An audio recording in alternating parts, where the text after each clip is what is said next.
Bab 14. Belajar hingga negeri seberang. Kembali ke hari menyedihkan 13 tahun silam. Kematian mama mengambil separuh semangat hidupku. Aku lebih banyak duduk melamun di kamar. Aku tidak tertarik setiap kali Bashir atau Kopong mengajakku pergi. Aku tidak menanggapi gurauan tukang pukul lain di meja makan. Dan aku tidak tertarik membaca buku-buku yang biasanya bisa menghabiskan waktuku berjam-jam. Tauke besar menawariku agar pulang sebentar ke Talang. Dia bisa menyuruh orang mengantarku ke sana, menziarahi makam mama. Aku menggeleng lemah. Buat apa? Tidak ada lagi mama di sana. Berdiri di depan pusaranya hanya akan membuatku tambah sesak. Dan bertemu bapak, sejak kecil aku tidak dekat dengan bapak. Dia selalu keras kepadaku. Aku tidak pernah bicara lama dengannya. Bapak hanya sibuk dengan masa lalunya dan membenci keluarga mama karena pernah menolaknya mentah-mentah. Buat apa aku pulang? Tauke besar menyuruhku berlibur. Mungkin itu membantu. Kemanapun aku mau pergi, dia bisa meminta Mansur menyiapkan tiket perjalanan. Aku menggeleng. Aku tidak tertarik pergi ke pantai, berjemur di sana, atau pergi ke gunung, mendaki titik tertinggi, meski itu sedang tren bagi mahasiswa kampusku sebelumnya. Aku juga tidak tertarik berlibur di kota-kota Eropa. Buat apa? Pujang, Tauke memanggilmu. Seorang pelayan menyampaikan pesan. Terima kasih. Aku berkata pendek, beranjak pelan keluar dari kamar. Itu sudah sebulan sejak kabar kepergian mama. Aku menyeret kakiku ke bangunan utama, melintasi tukang pukul yang sedang berkumpul. 1-2 menyapaku. Aku hanya balas menyapa selintas. Tidak peduli. Tiba di lobi dengan lampu gantung dari Turki, menaiki anak tangga, berjalan menuju ruang kerja Tauke, mendorong pintunya. Sudah ada Kopong, Mansur, dan Bashir di sana. Ayo masuk Bujang, kami sudah menunggumu. Tauke berseru, tersenyum. Sebulan terakhir, Tauke ramah sekali denganku. Bahkan saat dia mengamuk sekalipun, jika aku melintas di depannya, dia akan tersenyum. Aku melangkah, duduk di kursi panjang, bertiga menghadap Tauke. Wajahmu pucat sekali, Bujang. Kapan terakhir kali kau berjemur di bawah sinar matahari? Lama-lama kau mirip Klambit, selalu mendekam di kamar sepanjang siang. Tauke tertawa, mencoba bergurau. Aku hanya menggeleng tipis. Baiklah, aku sengaja memanggilmu Bujang, karena aku punya kabar baik untukmu. Tauke memperbaiki posisi duduknya. Kau seharusnya sudah berangkat ke Amerika bersama Franz 2 minggu lalu. Melanjutkan kuliahmu. Universitas itu sudah menelpon Franz, bilang kau telah terlambat mendaftar. Tapi tidak apa-apa. Sungguh tidak masalah, Bujang. Lupakan. Tauke tersenyum. Aku tahu soal itu. Aku sudah memasukkan semua buku ke dalam koper, semua pakaian, semua keperluan. Tapi 2 minggu lalu, aku merobek undangan dari universitas. Aku tidak berminat lagi sekolah di luar negeri. Tauke besar, jika menurut kebiasaannya, mungkin akan menembakku di tempat melihat surat undangan berserakan di lantai. Tapi semua ini karena mama pergi. Tauke hanya menggeram, meremas jemarinya, menahan marah habis-habisan, kemudian melangkah meninggalkan kamarku. Bergumam, anak Syah dan satu ini sungguh menguji kesabaranku. Lantas, kabar baik apa yang hendak Tauke sampaikan sekarang? Sesuatu yang akan kau sukai, Bujang. Tauke tersenyum, seolah itu memang kabar spesial. Apa? Guru Bushi mengundangmu ke Tokyo, Bujang. Kau belum menyelesaikan latihan bersamanya. Kau akan pergi ke Tokyo selama 6 bulan. Itulah kabar baiknya. Kepalaku terangkat, kali ini dengan wajah lebih berwarna. Seperti ada kesegaran baru menerpa wajahku. Tauke tidak bergurau. Tauke terkekeh menepuk meja. Astaga!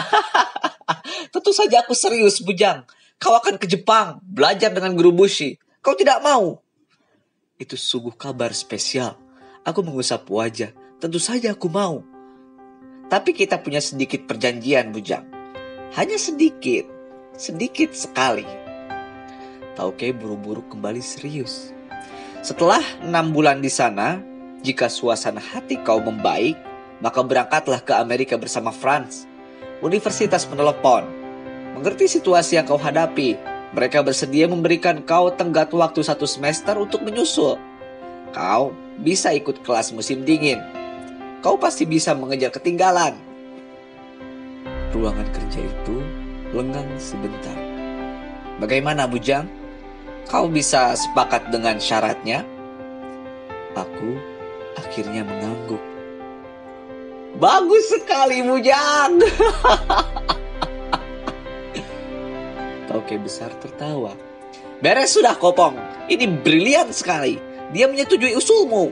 Mansur, kau bisa siapkan perjalanan Bujang dan Bashir sesegera mungkin. Bashir? Aku menoleh, menatap Bashir di sebelahku. Dia ikut denganku ke Jepang. Tidak. Bashir tidak akan ke Jepang. Tauke seperti mengerti pertanyaan di wajahku. Bashir akan pergi ke Timur Tengah, menjelajahi kawasan itu. Dia akan belajar menjadi penunggang kuda suku Bedoin. Tinggal di gurun pasir, hidup nomaden, berpindah-pindah, berlatih dengan kesatria terbaik di sana. Berkelana hingga tanduk Afrika dan mungkin Afghanistan. Selama 3 tahun, saat dia pulang, dia akan tumbuh lebih kuat, lebih cepat. Akan ada keluarga yang melatih Bashir di sana. Kopong dan Mansur sudah mengurusnya. Bujang, Bashir, kalian berdua akan menjadi masa depan keluarga Tong. Aku berharap banyak sekali pada kalian berdua. Bashir di sebelahku tersenyum, menyikut lenganku. Aku ikut tersenyum. Senyum pertamaku sejak kabar kepergian Mama. Itu keren. Tidak terbayangkan olehku. Tauke akan mengirim Bashir ke tempat yang selalu diinginkan oleh Bashir. Tanah leluhurnya. Pastikan kau tidak naksir wanita Arab di sana, Bashir. Atau kau jadinya tidak mau pulang lagi ke sini. Kopong bergurau. Coba saja kalau dia berani. Aku akan menyeretnya pulang. Tauke menimpali. Pertemuan itu berakhir 5 menit kemudian. Kopong dan Mansur masih tinggal di sana, membicarakan hal lain dengan Tauke. Aku sudah menuruni tangga pualam bersama Bashir. Kau tidak pernah cerita padaku, Bashir. Hei, aku mau cerita, tapi lihatlah. Sebulan terakhir kau hanya mengurung diri di kamar. Tidak ada yang berani masuk kamarmu kecuali Tauke. Bashir tertawa. Ke Timur Tengah, gurun pasir, itu akan seru sekali. Tentu saja, Bujang. Bashir bergaya, meniru pose kesatria penunggang kuda. Aku ikut tertawa. Semoga kau sukses dengan sekolahmu, Bujang. Bashir memegang lenganku, menatapku tersenyum. Kalau saja aku pintar sepertimu, aku mungkin lebih memilih pergi sekolah daripada menjadi tukang pukul. Tapi tidak masalah, aku menyukai pilihanku. Aku tetap bisa bermanfaat bagi keluarga Tong. Aku balas mengangguk. Semoga kau juga sukses di gurun pasir sana, Bashir. Itu terakhir kali aku melihat Bashir. Dia sudah berangkat malam itu juga. Dan aku menyusul diantar ke bandara pagi-pagi buta, membawa tiket, dokumen perjalanan dan koper-koperku. Aku mulai melupakan kesedihan atas kabar kepergian Mama. Tauke mengirimku ke Jepang. Pesawatku tiba di bandara Tokyo siang hari. Itu pertama kalinya aku naik pesawat dan langsung perjalanan panjang. Guru Bushi telah menunggu di lobi kedatangan. Dia tidak mengenakan pakaian samurai seperti saat mengajarkanku dulu. Dia mengenakan pakaian kasual seperti kakek tua kebanyakan. Di belakang Guru Bushi berdiri 2 remaja perempuan kembar berusia belasan tahun, mungkin sekitar 15. Itulah pertama kali aku mengenal Yuki dan Kiko. Si kembar sejak kecil sudah suka bermain-main. Semau mereka saja, tidak ada yang bisa mengatur. Orang tua mereka meninggal saat kecelakaan kereta cepat. Guru Bushi menjelaskan. Dia mengemudi mobil sendiri, membawaku ke pinggiran kota Tokyo. Di musim semi, pohon sakura bermekaran indah sepanjang jalan. Aku menatap terpesona. Itulah kenapa aku tiba-tiba kembali ke Tokyo, bujang. Aku harus merawat mereka. Aku mengangguk. Itulah pula kenapa si kembar ini suka bermain-main. Kakek mereka tidak pernah melarang, membiarkan mereka mencoba banyak hal. Apa kabar, Tauke? Guru Bushi bertanya. Baik, tapi dia sibuk sekali. Guru Bushi mengangguk takjub. Anak itu terobsesi menjadi lebih baik dibanding ayahnya. Hingga dia lupa jika bayangan ayahnya sudah jauh tertinggal. Tapi tetap saja dia tidak pernah puas hati. Kami tiba di rumah Guru Bushi yang bergaya pedesaan. Di sekelilingnya tumbuh pohon sakura. Di depannya terhampar sawah luas, bukit-bukit menghijau. Aku langsung menyukainya. Ini tempat berlatih yang damai. Yuki dan Kiko mengantar menuju kamarku. Aku mengangguk, mengucapkan terima kasih. Itu kamar khas rumah Jepang. Tidur di atas lantai beralaskan kasur tipis. Dinding terbuat dari kertas, serta semua perabotan dari bambu dan kayu. Rumah Guru Bushi besar. Ada 6 pelayan bekerja di sana. Juga ada orang-orang yang menggarap lahan pertanian miliknya. Guru Bushi amat terpandang di desanya, dianggap sesepuh adat. Meskipun tidak ada yang tahu sama sekali jika dia adalah samurai sekaligus pernah menjadi ninja di masa mudanya, puluhan tahun lalu.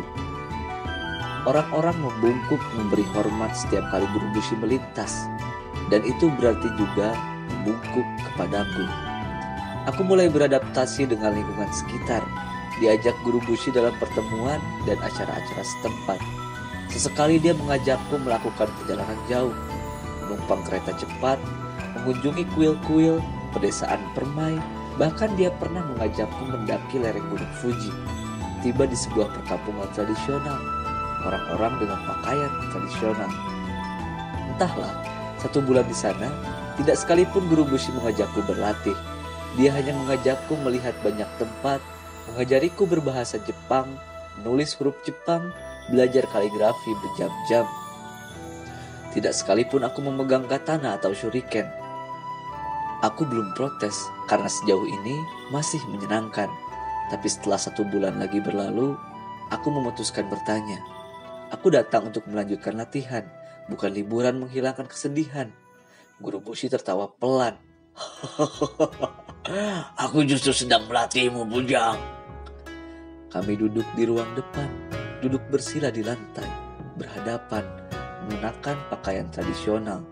Di depan kami ada meja kecil dengan teko teh dan gelas.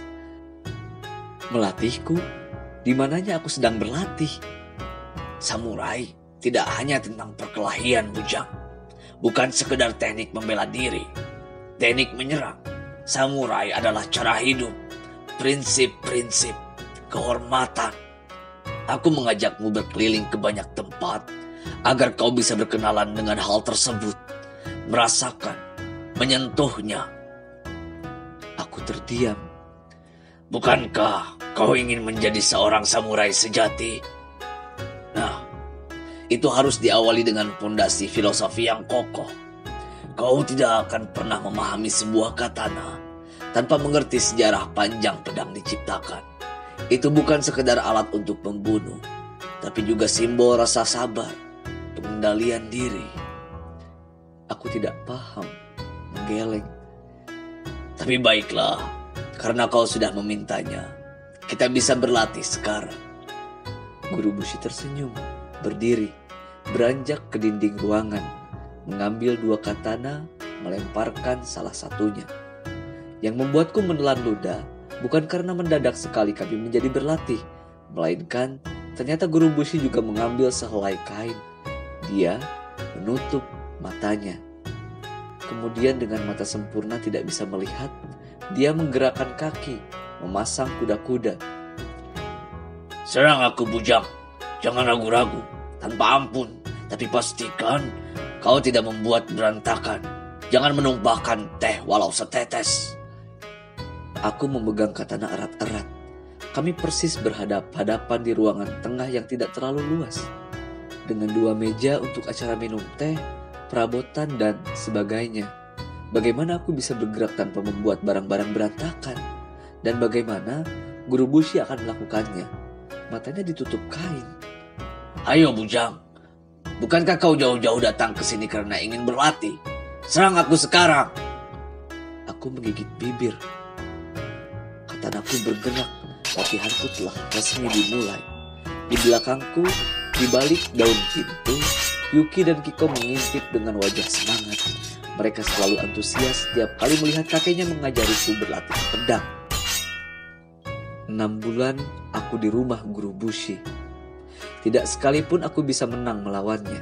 Aku pernah mengalahkan Kopong bertinju, juga mengalahkan Salonga bertarung pistol. Tapi aku tidak bisa mengalahkan Guru Bushi bermain pedang, bahkan dengan mata Guru Bushi tertutup. Di penghujung bulan ke-6, Franz si Amerika tiba di Tokyo. Dia menjemputku. Itu berarti masa berlatihku dengan Guru Bushi telah selesai. Samurai adalah perjalanan hidup bujang. Tidak pernah soal berapa lama kau berlatih. Kau sudah menggenapkan seluruh teknik yang kumiliki, seluruh jurus yang aku punya. Sisanya akan kau sempurnakan sendiri bersama perjalanan hidupmu. Guru Bushi menjamuku minum teh di malam terakhir. Aku menunduk, menatap tikar. Ada banyak sekali yang tidak kukuasai. Bukan hanya mengalahkan Guru Bushi bermain pedang dengan mata tertutup, tapi juga melempar shuriken di gulita malam. Dan puncak dari kemampuan Guru Bushi adalah aku pernah bertarung dengannya di dojo, 1 lawan 1. Aku mengerahkan kemampuan terbaikku. Saat dia terdesak, hampir tidak ada kemungkinan bisa lolos dari sabetan pedang. Tubuhnya menghilang begitu saja. Aku tidak akan mempercayainya jika tidak melihatnya sendiri. Dan sebelum aku menyadari di mana dia berada, katananya sudah menempel di leherku. Guru Bushi tersenyum menatapku. Pertarungan usai. Untuk kesekian kalinya, aku gagal. Aku tahu kau tetap penasaran dengan banyak hal, karena kau dibesarkan dengan rasionalitas. Tapi saat kau tiba pada titik itu, maka kau akan mengerti dengan sendirinya. Itu perjalanan yang tidak mudah, bujang. Kau harus mengalahkan banyak hal, bukan musuh-musuhmu, tapi diri sendiri. Menaklukkan monster yang ada di dirimu. Sejatinya, dalam hidup ini, kita tidak pernah berusaha mengalahkan orang lain. Dan itu sama sekali tidak perlu. Kita cukup mengalahkan diri sendiri. Egoisme, ketidakpedulian, ambisi, rasa takut, pertanyaan, keraguan. Sekali kau bisa menang dalam pertempuran itu, maka pertempuran lainnya akan mudah saja. Aku tidak bisa lagi melatihmu, bujang. Tidak bisa menjawab pertanyaanmu. Sekarang, saatnya kau melatih diri sendiri dan menemukan jawaban dari dirimu sendiri. Hanya seorang samurai sejati yang tiba pada titik itu.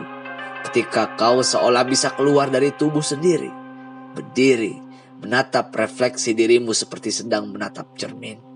Kau seperti bisa menyentuhnya, tersenyum takjim, menyaksikan betapa jernihnya kehidupan. Saat itu terjadi, kau telah pulang, bujang. Pulang pada hakikat kehidupan. Pulang memeluk erat semua kesedihan dan kegembiraan. Aku mengangguk. Aku sama sekali tidak mengerti kalimat Guru Bushi.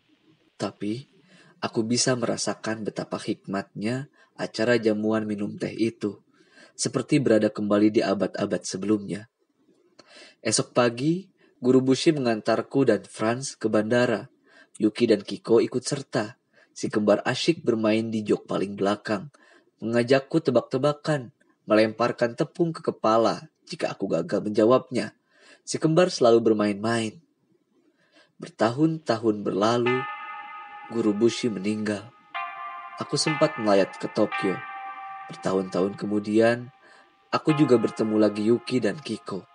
Mereka bukan lagi remaja tanggung, tapi sudah menjadi ninja terbaik dengan profesi yang sangat ganjil, pencuri kelas dunia. Sambil membawa kamera kemanapun, berlagak turis Jepang. Pun bertahun-tahun telah lewat, aku tidak pernah bisa menyentuh titik yang dijelaskan oleh Guru Bushi. Definisi menjadi samurai sejati.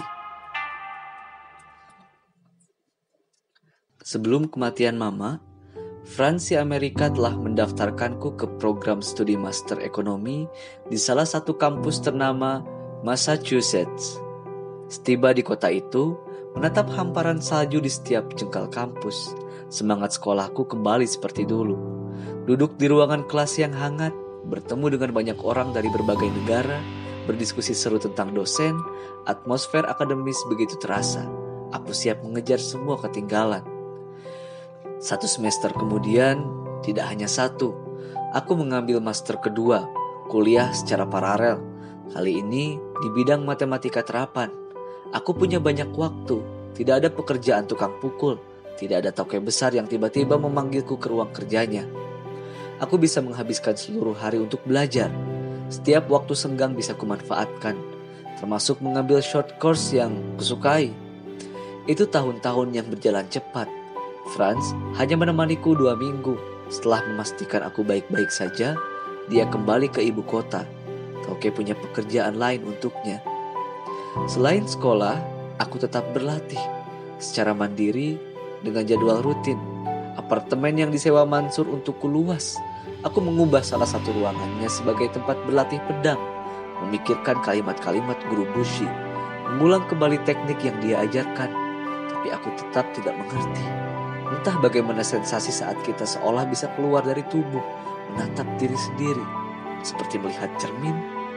Itu konsep absurd yang mungkin hanya bisa dimengerti ketika aku mencapainya. Bosan berlatih pedang, malas melempar shuriken, aku pergi ke stadion kampus, berlari di trek atletiknya, memutarinya puluhan kali hingga bosan. Aku punya lebih banyak teman saat kuliah di negeri orang, lebih leluasa bergaul, tapi seluruh latar belakang hidupku tetap misterius. Tidak ada yang tahu persis siapa keluargaku, sumber pendanaan kuliahku, latar belakang, aku tidak pernah membahasnya. Aku sudah terlatih hidup dengan 2 sisi. Satu sisi terlihat terang dan dikenali, bujang, mahasiswa master 2 program studi. Satu sisi gelap tidak diketahui, si babi hutan, tukang pukul keluarga Tong.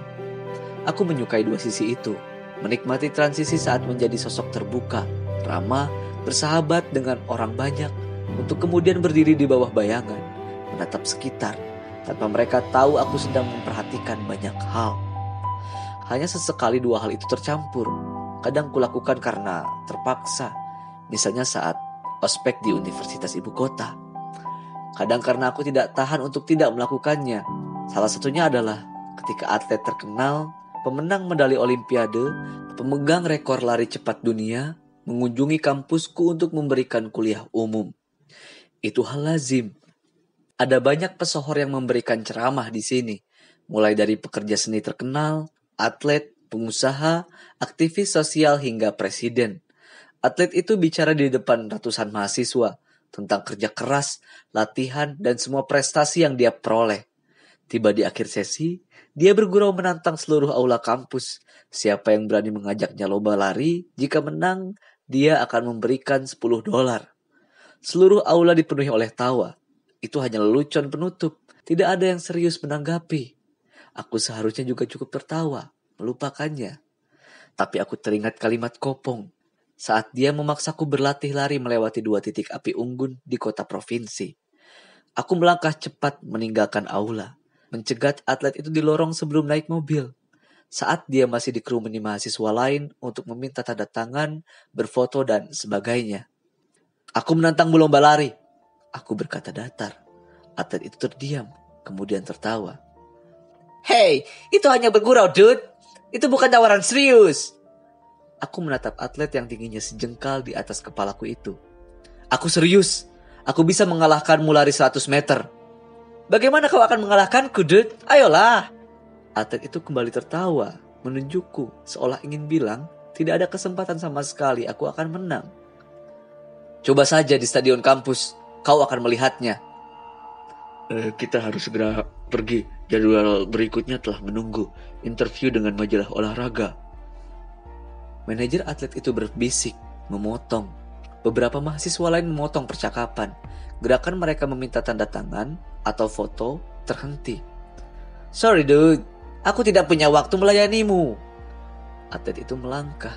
Hei, atau kau terlalu khawatir kalah bertanding lari denganku? Kehilangan $10? Aku berseru mengangkat tangan. Aku tidak pernah khawatir kalah, dude.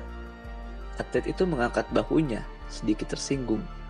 Ya kalau begitu kenapa kau menolaknya? Bukankah kau sendiri yang menutup sesi dengan berseru menantang ratusan orang di aula? Terlepas kau bergurau atau tidak, aku menerima tantanganmu. Anggap saja aku sedang mempraktekkan semua yang kau bicarakan tentang kerja keras, disiplin, dan latihan. Aku mendesak, tersenyum tipis. Kita harus pergi. Kau tidak perlu melayani mahasiswa ini. Manajernya berbisik lagi. Baiklah, baiklah.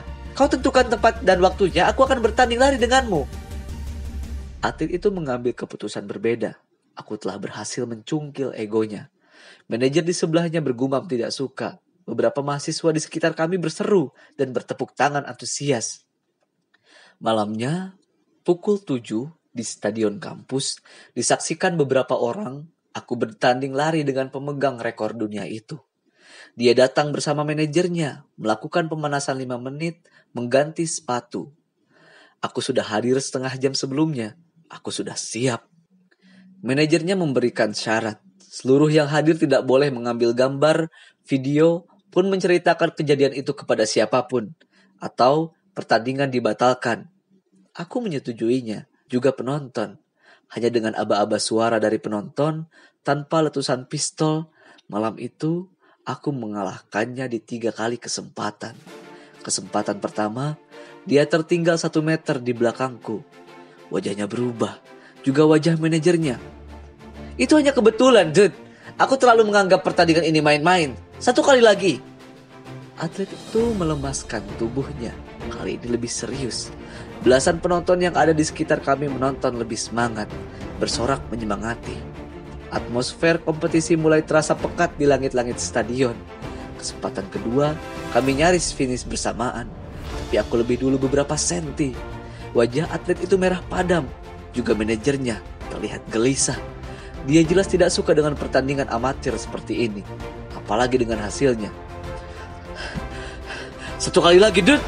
Atlet itu mengusap wajahnya, tidak terima. Minta pertandingan ulang. Kau tahu, minggu-minggu ini jadwalku padat. Aku butuh waktu untuk melemaskan tubuhku. Aku mengangguk, tidak masalah. Memberikan lebih banyak waktu atlet itu melakukan pemanasan. Aku berdiri menunggu di atas lintasan lari. Kesempatan ketiga, 100 meter, aku tetap menang tipis. Itu pertandingan yang sangat serius dan membuatku mengerahkan seluruh kemampuan. Atlet itu tersengal, mengusap wajahnya, menatapku tidak percaya. Bagaimana kau melakukannya? Dia bertanya. Persis seperti yang kau bilang. Kerja keras, latihan, dan disiplin.